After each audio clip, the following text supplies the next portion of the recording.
All right, so hello everyone. My name is Jason Hu from McGill University. So today, welcome to my talk on this JFP first paper, normalization by evaluation for model-dependent type theory. Today, I would like to show you how to extend Martin-Löf type theory with a modality and prove its normalization.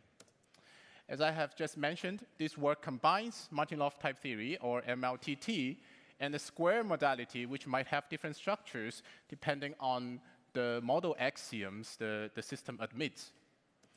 This work extends lambda square, which is a simply typed version by Davies and Pfenning, and the resulting system is called MINT, which stands for Model Intuitionistic Type Theory.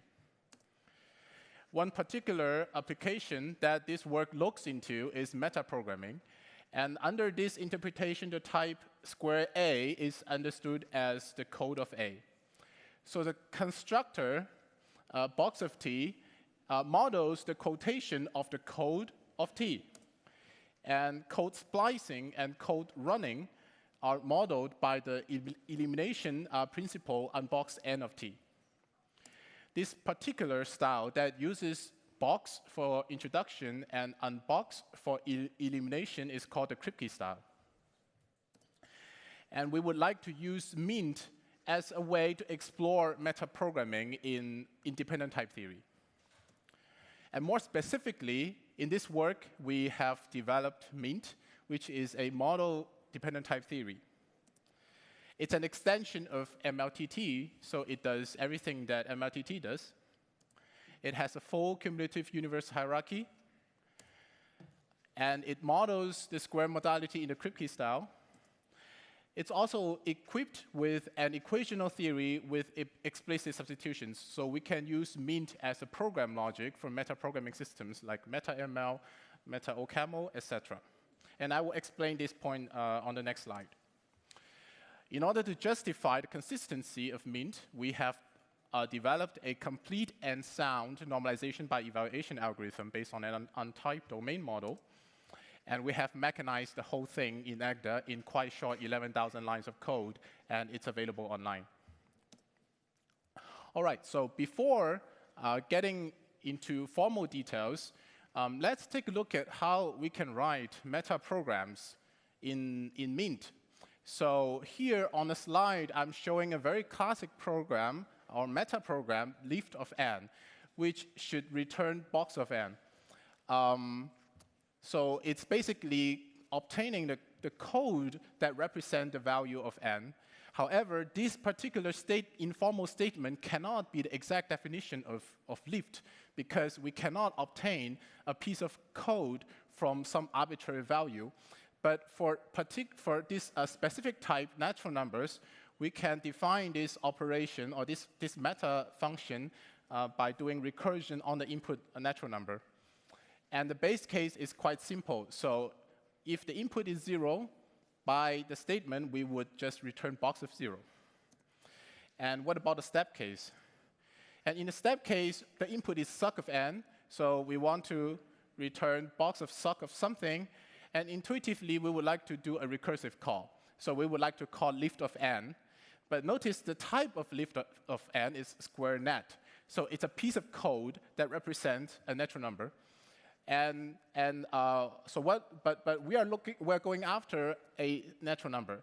So the missing piece here is that we would like to splice in that piece of code into this question mark after we do the recursive call. And this is exactly how we do here. And the elimination principle on box 1 is doing the code splicing. And since MINT is an extension of MLTT, so it also supports arbitrary computation on the type level. In the past few decades, the community already developed some quite mature metaprogramming systems like MetaML and MetaOCaml, for example. And however, it's not very often that we would like to think about reasoning and proving properties about metaprograms. But with MINT and its dependent types, it becomes quite natural to prove properties about metaprograms. And as an example here, I would like to prove the soundness property of the lift function that we have just defined namely by running lift of n, by evaluating the code generated by lift of n, we would have the same number back. And notice that this type cannot be expressed if we don't even have dependent types. Okay? And the evaluation of code is modeled by the elimination principle on box 0. So since the function lift is defined by recursion on the input number, so this lemma ought to be proved by doing induction on the number as well. So in the base case, our proof obligation is on box 0 of box of 0 equals to 0. So if you look at the highlighted part, it contains a beta redex. So due to type level computation inside of Mint, we just get rid of the beta redex. And of course, the proof of 0 equals to 0 is just the proof of reflexivity. And in the step case, the goal looks a bit more complicated, but we also have a beta redex here, and we just get rid of the beta redex by doing computation, by doing definitional computation, and we get suck on both sides, but we also need to adjust the number of the unbox elimination principle. And we have a set of specific rules to adjust this index, but I don't have time now to explain how it works. So if you're interested, please take a look at the paper. So now, since we have suck on both sides, so it's quite tempting to just apply the congruence of suck, and therefore we just have this sub-goal left. And by comparing it and the obligation, it's quite obvious that it's just the induction hypothesis. So we just fill in the induction hypothesis, and we have finished the whole proof. So we can apply similar exercises to other meta programs and prove their soundness properties or whatever other properties that you're interested in. And at the end of the day, we can have some extraction mechanism to extract proven correct meta programs from Mint to meta-ML or meta-OCaml, etc., so that we can actually make use of these meta programs in basically the same way as you would have extracted MLTT programs to Haskell or OCaml after you prove them correct. Okay. So how exactly Mint looks like on the judgmental level? It turns out Mint looks almost the same as MLTT, but instead of keeping track of only one context, Mint needs to keep track of a context stack. So imagine we are traveling in a Kripke universe. So this context in the stack keeps track of the history of visited Kripke roads and the assumptions in these roads. What typical MLTT type constructs allows us to do is to only manipulate the rightmost context or the current context, while we can use the square modality to travel among these worlds by doing introduction and elimination. And since Mint is an extension of lambda squared by Davies and Pfenning, so let me first show you how they do it in a simply typed setting. So as I have just mentioned, typical construct in MLTT or lambda-calculus only operate on the rightmost context, so the variable rule only have access to assumptions in the rightmost context. And then the introduction rule, which models quotation of code, requires us to type a small t in a new empty context in the stack. While the elimination principle allows us, which models code splicing and code running, allows us to access context within the stack, while we need to specify a number n, which is the number of context to be popped off the stack in order to type check the small t. So now we need to extend it to Mint with dependent types. So the first rule that we need to introduce is the formation rule, which looks quite similar to the introduction rule. The more tricky case is the elimination principle. So if we look at the the type capital T, it's well typed in the context stack gamma vec and empty context, while the overall context stack is gamma vec, delta vec, and they don't necessarily agree. So we would intuitively, we would like the whole expression to have type capital T, but it doesn't work like that. We need to fix the mismatches between the context stacks. So this special substitution that we have to apply here is called a modal extension. So a modal extension fixes the mismatches between context stacks, and this is actually a very important case in the substitution. A modal extension allows us to grow context stacks to the left of the turnstile arbitrarily, while the domain context stack to the right of the column can only be grown by one empty context. And modal extensions are all we need to support all modal operations inside of Mint. And one particular important case is to get the beta rule of square right. So in the beta rule, we're trying to compute the unbox of a box of T.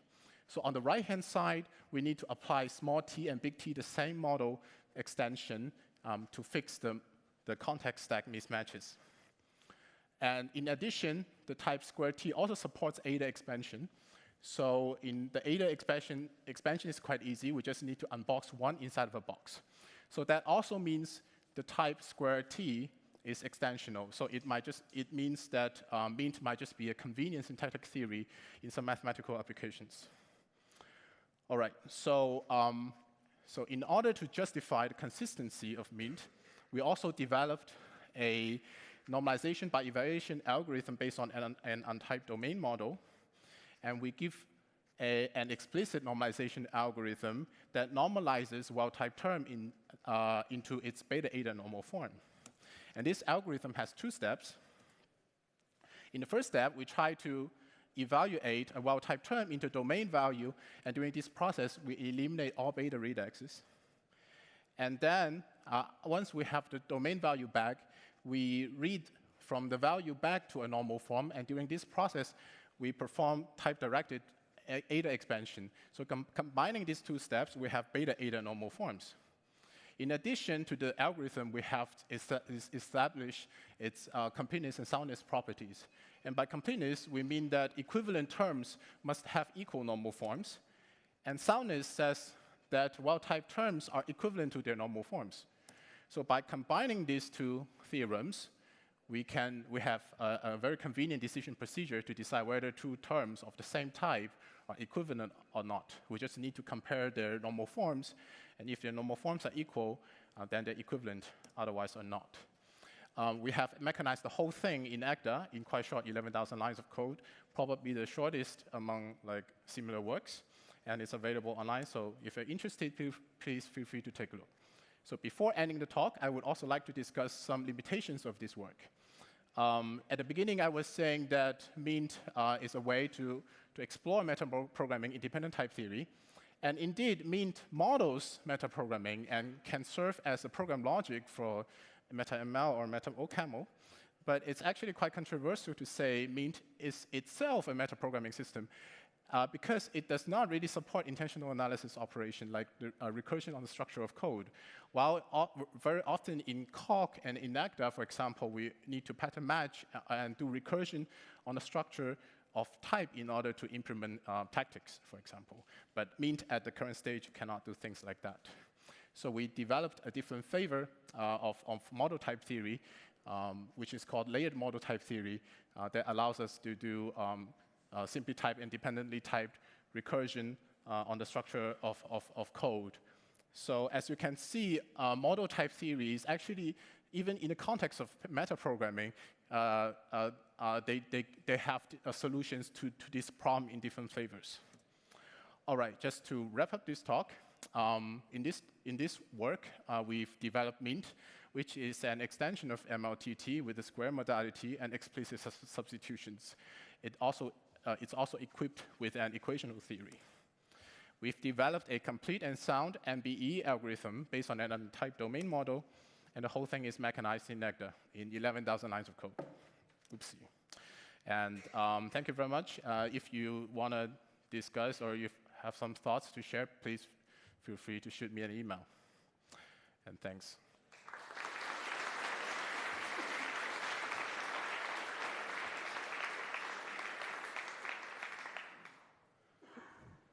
Time for some questions.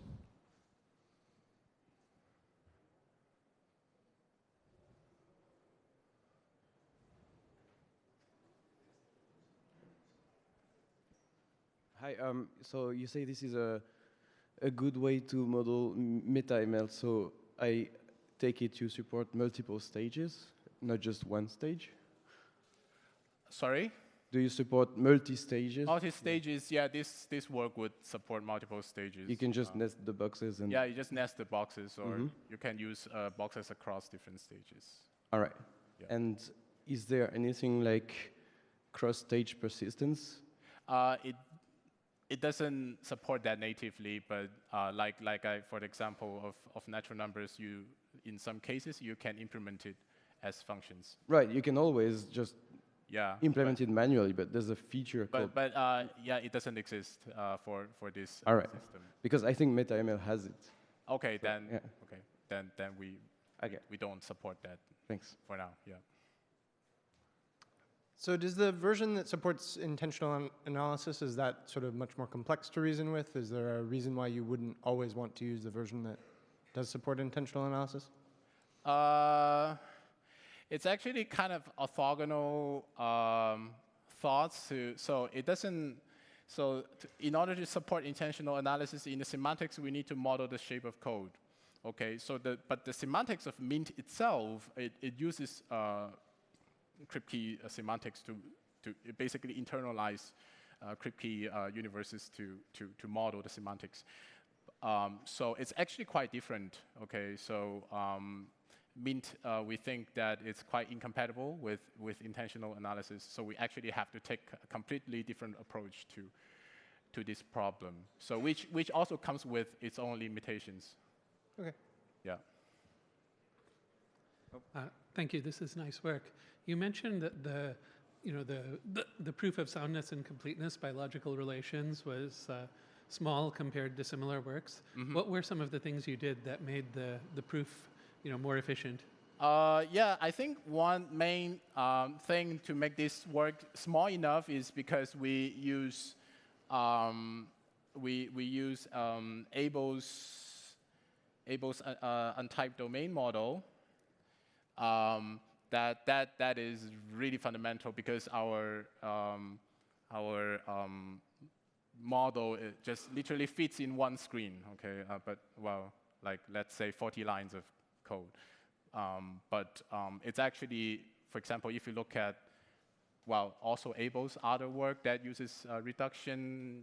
Even if you open up the Agda file, you can see it spans screens after screens. So this really is very important deciding factor, and we also take a lot of advantage of unification inside of Agda, so that in one line we do a lot of things.